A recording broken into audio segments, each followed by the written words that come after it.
Rail transport between Accra and Tema will be busy as from next month following the inauguration of a new passenger train by President John Atta Mills. The train, with 6 coaches, has a capacity for 600 people.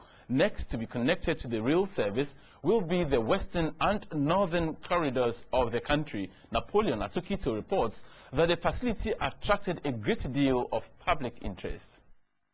The new trains show the transformations in the railway sector. It all started when the government paid salary arrears of railway workers. That was done side by side the rehabilitation of rail lines and the provision of new coaches. The new train will commute between Accra and Tema. The government says that is only the beginning, as it plans to extend the facility to the west and the north of the country from the capital. This will add up to the original reasons for starting rail transport in Ghana in the 50s. Dr. Nkrumah, who continued from where the colonialists began, promoted rail transport to cut the nation's natural resources from the interior to the coast for shipment abroad. President Mills seeks to resuscitate this mode of transportation, which is also popular with the masses.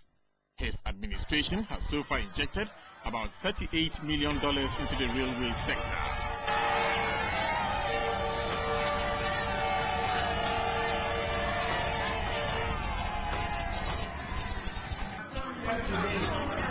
On the train to let you know that this is the beginning of what we promised to do. The inauguration generated a lot of public interest. Some poured their feelings to GTV.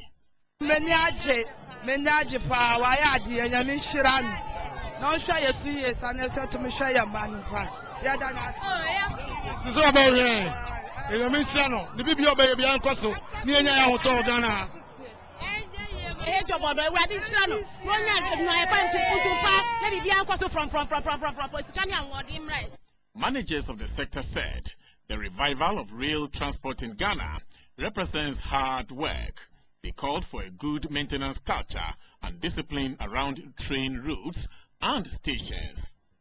It signals the actual beginning of the implementation of the NDC government's policy to revamp the railway system in the country towards a reduction of poverty levels and to support the program of making Ghana the transportation hub in the sub-region. A modern railway station will also be built to cater for the needs of commuters to and from Tema, with the necessary terminals to accommodate traffic.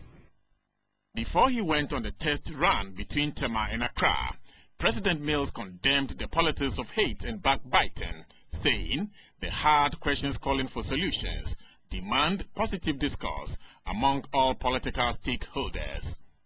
Insults will not bring about the peace and harmony that we need to be able to develop.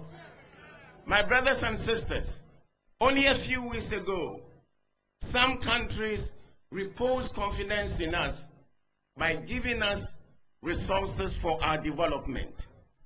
Are we going to spend our time hurling insults at one another whilst we leave the development of our country unattended to? My brothers and sisters, if we are going to hurl insults at one another, I find it very difficult to understand what all the fight is about. If we were fighting for ways of alleviating poverty, if we're fighting for ways of helping improve the living standards of our people, I would understand. But if you are spending the precious time that the good Lord has given us hurling insults at one another, it will not help. Some persons described as regulars on even old trains were awarded by the state, a signal that government wants increased public patronage of rail transport. It has many advantages. It will ease pressure on the roads, and indeed, motorists locked up in the usual traffic jams in Accra watched with keen interest as well as the coaches eased through Accra amidst pomp and fanfare. Napoleon Atukito reporting.